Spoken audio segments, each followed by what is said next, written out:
ये आकाशवाणी का देहरादून केंद्र है। पहले मुख्य समाचार।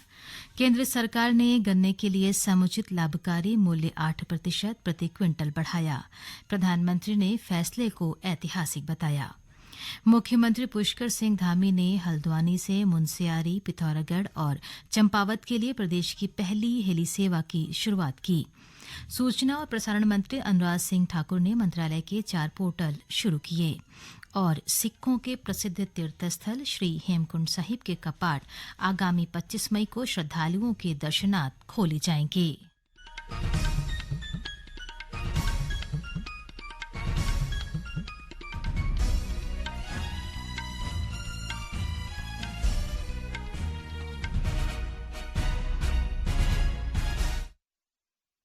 नमस्कार, समाचारों के साथ मैं योशिता पांडे। अब समाचार विस्तार से।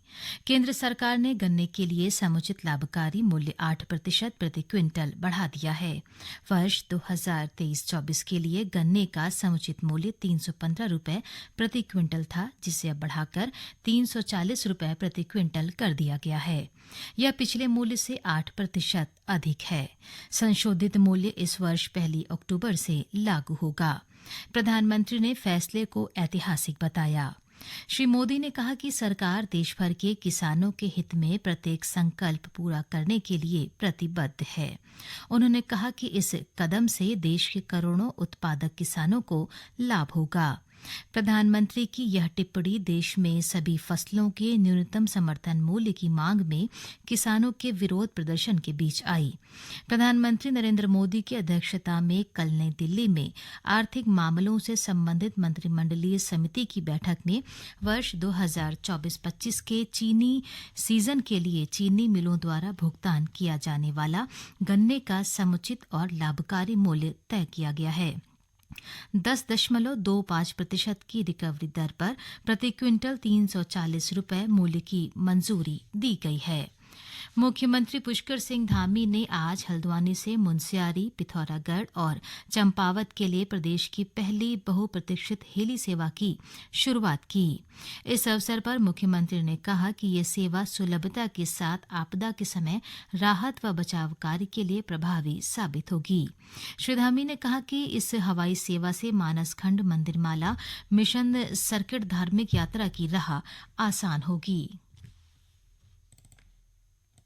ये हेली सेवा जो चंपावत, पिथौरागढ़ और मुनस्यारी के लिए प्रारंभ हुई है, ये एक बहुत बड़ा जो पर्यटन की दृष्टि से, धार्मिक दृष्टि से जो आवागमन करने वाले श्रद्धालु हैं, पर्यटक हैं, उनकी यात्रा तो सुगम भी होगी, सरल भी होगी, समय भी बचेगा। उसके साथ साथ जो स्थानीय लोग हैं, इन क्षेत्रों के, दूरस्थ क्षेत्रों के हमारे रहने वाले लोग हैं, उन सभी के जीवन में भी एक क्रांतिकारी बदलाव लाएगी, उनके जीवन को भी सफल बनाएगी। आपदा के समय में उपचार के लिए, स्वास्थ्य सेवाओं के लिए भी ये योजना बहुत कारगर साबित होगी। साथ ही साथ आजीविका की दृष्टि से भी इस यात्रा के संपूर्ण उत्तराखंड में पूरी तरह से चल जाने के बाद संपूर्ण उत्तराखंड के लोगों का रोजगार भी बढ़ेगा, स्वरोजगार भी बढ़ेगा, उनकी आर्थिकी भी बढ़ेगी, उनका जीवन स्तर भी ऊपर होगा।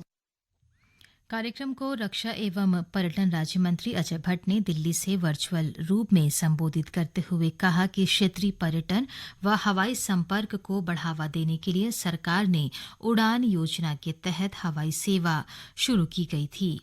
इस सेवा से पर्यटन, शिक्षा, स्वास्थ्य व अन्य क्षेत्र में लाभ होगा। उन्होंने बताया कि पिथौरागढ़ व चंपावत के विकास के लिए केंद्र ने 140 करोड़ रुपए की स्वीकृति प्रदान की है। आगामी 15 से 21 मार्च तक प्रदेश में योग महोत्सव का आयोजन किया जाएगा। इसमें प्रख्यात योगाचार्यों की ओर से प्रशिक्षण देने के साथ साथ बरसाने की फूलों की होली का प्रस्तुतिकरण और उच्च स्तरीय कलाकारों के कई कार्यक्रम आयोजित किए जाएंगे। देहरादून के गढ़ी कैंट में पर्यटन मंत्री सतपाल महाराज ने कण्वाश्रम व योग महोत्सव 2024 की तैयारी के संबंध में आयोजित बैठक की अध्यक्षता करते हुए ये जानकारी दी। उन्होंने महासू देवता के मास्टर प्लान के विभिन्न पहलुओं पर चर्चा करने के साथ साथ मंदिर परिसर को सांस्कृतिक और पर्यटन की दृष्टि से विकसित करने और सड़कों की कनेक्टिविटी के उचित प्रबंध करने के भी निर्देश दिए। उन्होंने लाखा मंडल में लाक्षागृह का एक मॉडल बनाने के अलावा केदारनाथ व महाभारत ट्रेल को विकसित करने को भी कहा ताकि इस क्षेत्र में पर्यटन को बढ़ावा दिया जा सके।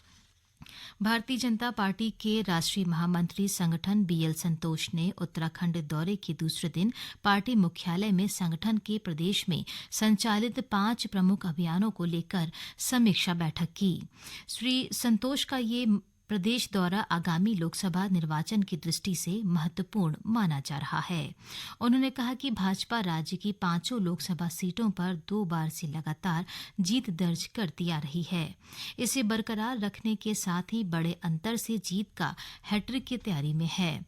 उन्होंने कहा कि भाजपा हर लोकसभा सीट पर 5 लाख वोटों से जीत का लक्ष्य लेकर चल रही है। आदि कैलाश की यात्रा पर आने वाले यात्रियों के लिए सुविधाओं और कनेक्टिविटी को मजबूत करने के लिए राज्य सरकार प्रयास कर रही है। देहरादून में मुख्य सचिव राधा रतूड़ी ने पर्यटन विभाग के अधिकारियों के साथ बैठक में कहा कि पिथौरागढ़ जिले के धारचूला क्षेत्र में स्थित आदि कैलाश, ओम पर्वत और पार्वती सरोवर के दर्शनों के लिए हेली सेवाएं शुरू की जा रही हैं।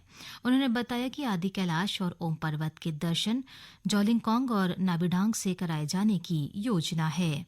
इस दौरान मुख्य सचिव ने धार्मिक व साहसिक पर्यटन की दृष्टि से पिथौरागढ़ क्षेत्र में विंटर टूरिज्म को बढ़ावा देकर पर्यटन को बढ़ाने पर भी जोर दिया। मन की बात है जन जन की, सभी की कुछ अपनी सी, संघर्षों के कुछ किस्से, कहानी कुछ सफलताओं की, अनकही विरासत की, उम्मीदें नए भारत की। महीने के आखिरी रविवार का रहता इंतजार, मलयाचल के आंचल से विंध्याचल के आंगन तक, ब्रह्मपुत्र के घाट से हिमालय के विस्तार तक होती है मन की बात प्रधानमंत्री के साथ। तो सुनिए, इस महीने 25 फरवरी को सुबह 11 बजे मन की बात आकाशवाणी और दूरदर्शन के सभी चैनलों पर। आप भी माननीय प्रधानमंत्री की मन की बात का हिस्सा बन सकते हैं। इसके लिए आप अपने सुझाव 23 फरवरी तक टोल फ्री नंबर 1800-117-800 पर रिकॉर्ड कर सकते हैं।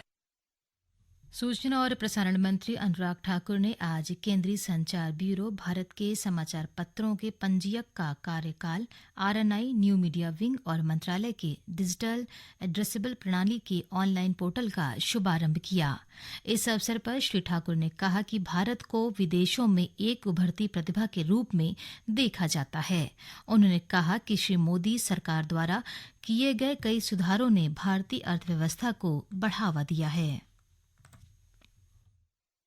बहुत बार समाचार पत्र को रजिस्टर करने के लिए न्यूज़पेपर को, पीरियोडिकल्स को अब 2 साल नहीं, मात्र 2 महीने में रजिस्ट्रेशन हो जाएगा। आपको अपना सर्टिफिकेट मिल जाएगा, अपना नाम समाचार पत्र का और पीरियोडिकल का मिल जाएगा। पहले आपको डीएम के पास जाना पड़ता था, फिर केंद्र सरकार के आरएनआई डिपार्टमेंट के पास आना पड़ता था। अब ये साइमल्टेनियस और सिंपल प्रोसेस हो गया है।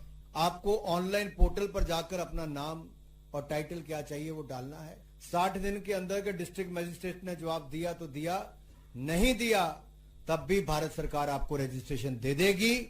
अब 2 साल का इंतजार खत्म, 2 महीने में काम पूरा हो जाएगा। इससे काफी फर्क पड़ेगा जो हमारे नए युवा पत्रकार बनना चाहते हैं, अपना बिजनेस शुरू करना चाहते हैं, समाचार से लेके मैगजीन से लेके बाकी सब, इसमें आपको बहुत सुविधाएं मिलने वाली है।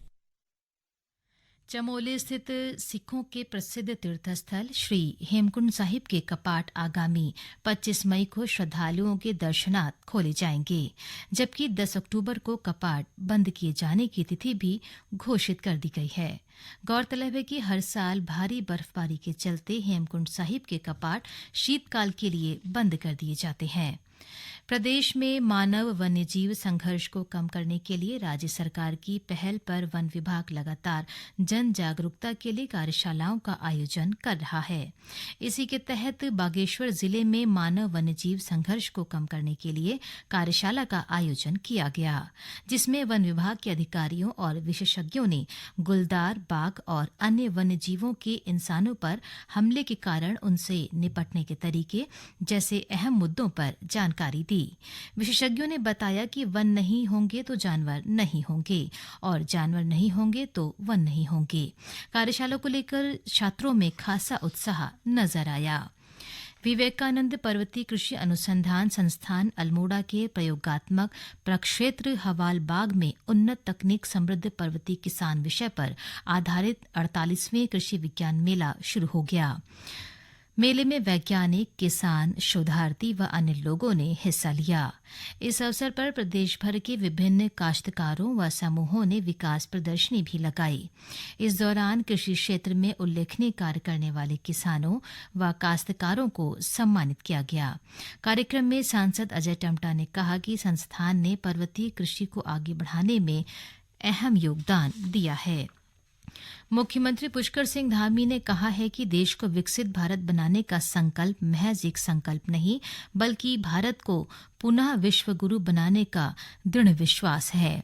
हरिद्वार में आयोजित विकसित भारत संकल्प 2024 मेगा प्रदर्शनी को वर्चुअल संबोधित करते हुए मुख्यमंत्री पुष्कर सिंह धामी ने कहा कि इस संकल्प को पूरा करने के लिए बिना रुके, बिना थके आगे बढ़ना है।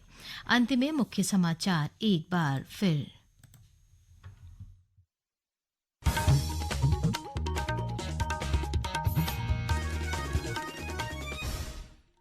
केंद्र सरकार ने गन्ने के लिए समुचित लाभकारी मूल्य 8% प्रति क्विंटल बढ़ाया। प्रधानमंत्री ने फैसले को ऐतिहासिक बताया। मुख्यमंत्री पुष्कर सिंह धामी ने हल्द्वानी से मुनस्यारी, पिथौरागढ़ और चंपावत के लिए प्रदेश की पहली हेली सेवा की शुरुआत की। सूचना और प्रसारण मंत्री अनुराग सिंह ठाकुर ने मंत्रालय के 4 पोर्टल शुरू किए और सिखों के प्रसिद्ध तीर्थस्थल श्री हेमकुंड साहिब के कपाट आगामी 25 मई को श्रद्धालुओं के दर्शनार्थ खोले जाएंगे। इसके साथ ही प्रादेशिक समाचार का ये बुलेटिन समाप्त हुआ। नमस्कार।